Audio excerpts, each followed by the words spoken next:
તો અન્ય મહત્વપૂર્ણ સમાચાર સાબરકાંઠાથી સામે આવી રહ્યા છે, જે સાબરકાંઠા જિલ્લા કોંગ્રેસમાં ફરી ભંગાણ. સાબરકાંઠા જિલ્લા કોંગ્રેસમાં ફરી ભંગાણ પડ્યું છે, જ્યાં લોકસભાની ચૂંટણી પહેલા કોંગ્રેસને વધુ ઝટકો. ત્યારે તલોદ પાલિકાના પૂર્વ પ્રમુખના કેસરિયા જે સમર્થકો સામે કેસરિયા જે સાથે ધારણ કરશે, સમર્થકો સાથે રાખી કેસરિયા ધારણ કરશે, જ્યાં મંત્રી ગજેન્દ્રસિંહ પરમારના હસ્તે પહેર્યો કેસ. ત્યારે હજુ કેટલાક કાર્યકરો ભાજપમાં જોડાય તેવી શક્યતાઓ છે. તો જેમ જેમ ઇલેક્શન નજીક આવતું જાય છે તેમ તેમ કોંગ્રેસની હાલત દયનીય થતી જાય છે.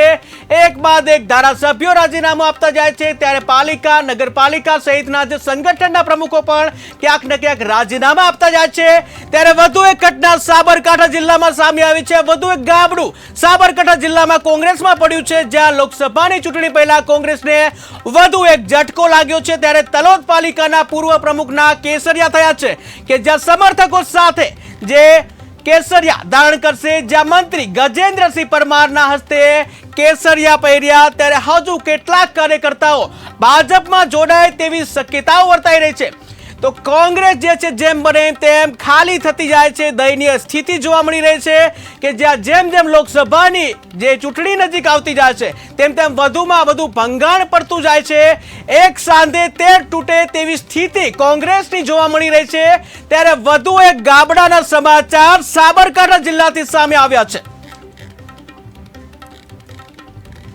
તો આ સાથે જ સાબરકાંઠાથી સંવાદદાતા જીતેન્દ્ર સોલંકી જોડાઈ ગયા છે. જે જીતેન્દ્ર, વાત કરવામાં આવે કે કોંગ્રેસમાં એક બાદ એક રાજીનામાનો દોર જોવા મળી રહ્યો છે, ત્યારે જે લોકસભાની ચૂંટણી નજીક આવી રહી છે ત્યારે તલોદ પાલિકાના પૂર્વ પ્રમુખે કેસરિયા ધારણ કર્યા છે. શું છે વધુ વિગત? જી, ચોક્કસથી જણાવવામાં આવે તો હાલ તો લોકસભાના ચૂંટણીના ગણતરીના દિવસો થઈ રહ્યા છે, ત્યારે હાલ તો કોંગ્રેસમાં મોટા ભંગાણ જોવા મળી રહ્યું છે. નગરપાલિકાના પૂર્વ રંગુસિંહ સોલંકી સાથે 100 કરતા વધારે સભ્યો દ્વારા કેસરીઓ ગજેન્દ્રસિંહ પરમારના હસ્તે કરાવવામાં આવ્યો હતો. જીતેન્દ્ર, વધુ વાત કરવામાં આવે કે લોકસભાની ચૂંટણી નજીક આવી રહી છે, ત્યારે સાબરકાંઠા જિલ્લામાં જે કોંગ્રેસમાં ગાબડું પડ્યું છે, ત્યારે આવનારી જે ચૂંટણી જે છે, આ લોકસભાની ચૂંટણીના ઉમેદવારો જે છે હવે અમુક સીટમાં જાહેર થયા, ત્યારે શું ફટકો પડશે સાબરકાંઠા જે સીટ ઉપર? હજી ચોક્કસથી જણાવવામાં આવે તો દર વખતે ચૂંટણી સાબરકાંઠામાં થી ઉમેદવારો મૂકવામાં આવે છે. આ ફેરથી હવે અરવલ્લી બાજુથી સિલેક્ટ કરવામાં આવ્યા છે, ત્યારે સાબરકાંઠામાં અમુક જગ્યાએ નારાજગી જોવા મળી રહી છે. તેના કારણે અમુક લોકો કોંગ્રેસથી ભાજપમાં પણ જઈ રહ્યા છે.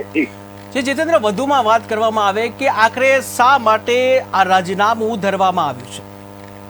જી, અમુક લોકોને જે માંગણીઓ હોય છે તે માંગણીઓ પૂરી કરવામાં નથી આવતી, તે માટે અમુક નારાજગી જોવા મળી રહી હોતી હોય છે. તેના લીધે તે પલટો કરતા હોય છે. જી જીતેન્દ્ર, સમગ્ર માહિતી બદલ આભાર. તો સાબરકાંઠા જિલ્લામાં કોંગ્રેસમાં વધુ એક ગાબડું પડ્યું છે, જ્યાં પાલિકાના પૂર્વ પ્રમુખે કેસરિયા ધારણ કર્યા છે.